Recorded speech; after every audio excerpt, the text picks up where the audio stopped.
How's my man? All work, no play, huh? I'm not replacing you. But you did it. If there's one thing 2020's Archive, currently streaming on Prime Video, has going for it, it's robots. A whole trio of endearing robots populate the enclosed world of the Ex Machina-esque story. Except instead of the most realistic CGI money can buy, Archive's robots are clearly people waddling along as best they can inside chunky robot suits. It's both hilarious and fantastic. Archive comes from Gavin Rothery, a graphic designer who had a huge role to play in not just the concepts, but the creation of 2009's captivating sci-fi piece Moon. While Archive isn't as hypnotically eerie as Moon, its assured directing and finely crafted components make it a hidden gem more than worthy of excavating from Prime Video's vault. Theo James is the lone central figure, playing an American robotics engineer in the far-off land of a Japanese forest in 2038.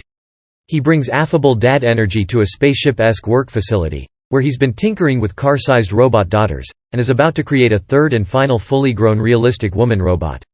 It's not as seedy as it sounds. In the opening moments of Archive, the film looks like a Joe Wright period piece. Crisp lighting brings out the details of a snow-dappled forest. This setting shifts across seasons as George continues his work, with a few repeated shots of a waterfall that hold greater meaning come a surprising turn of events involving Prototype 2, a robot who acts like a teenage girl.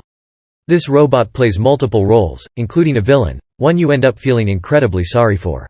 That's Rothery's greatest trump card, eking sympathy for blockhead robots wheezing around on two disguised human legs. In an interview, Rothery cited Star Wars robots and the simplicity of their dustbin designs as precedents for making low-budget robots characterful and charismatic. Spoiler: it works.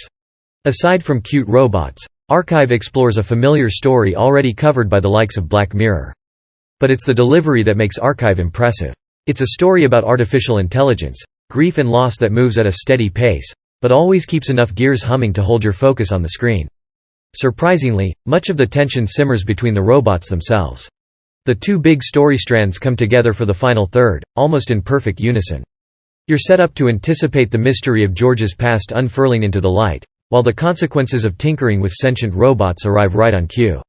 And then that aforementioned final twist bonks us on the head. Wisely, Archive doesn't show its hand straight away.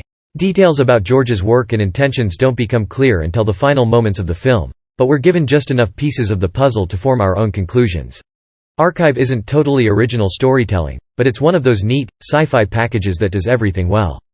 It's satisfying, contains no cringy dialogue and looks sleek, despite a meager budget. It also doesn't try to rinse your mind with thought-provoking ideas that require extracurricular reading to understand. And scientific accuracy? There's none to speak of, but this isn't one of those films. If nothing else, Archive is a film about unconventional, sweet robots. Don't say you've watched everything on Prime Video until you've watched the film about the sweet robots.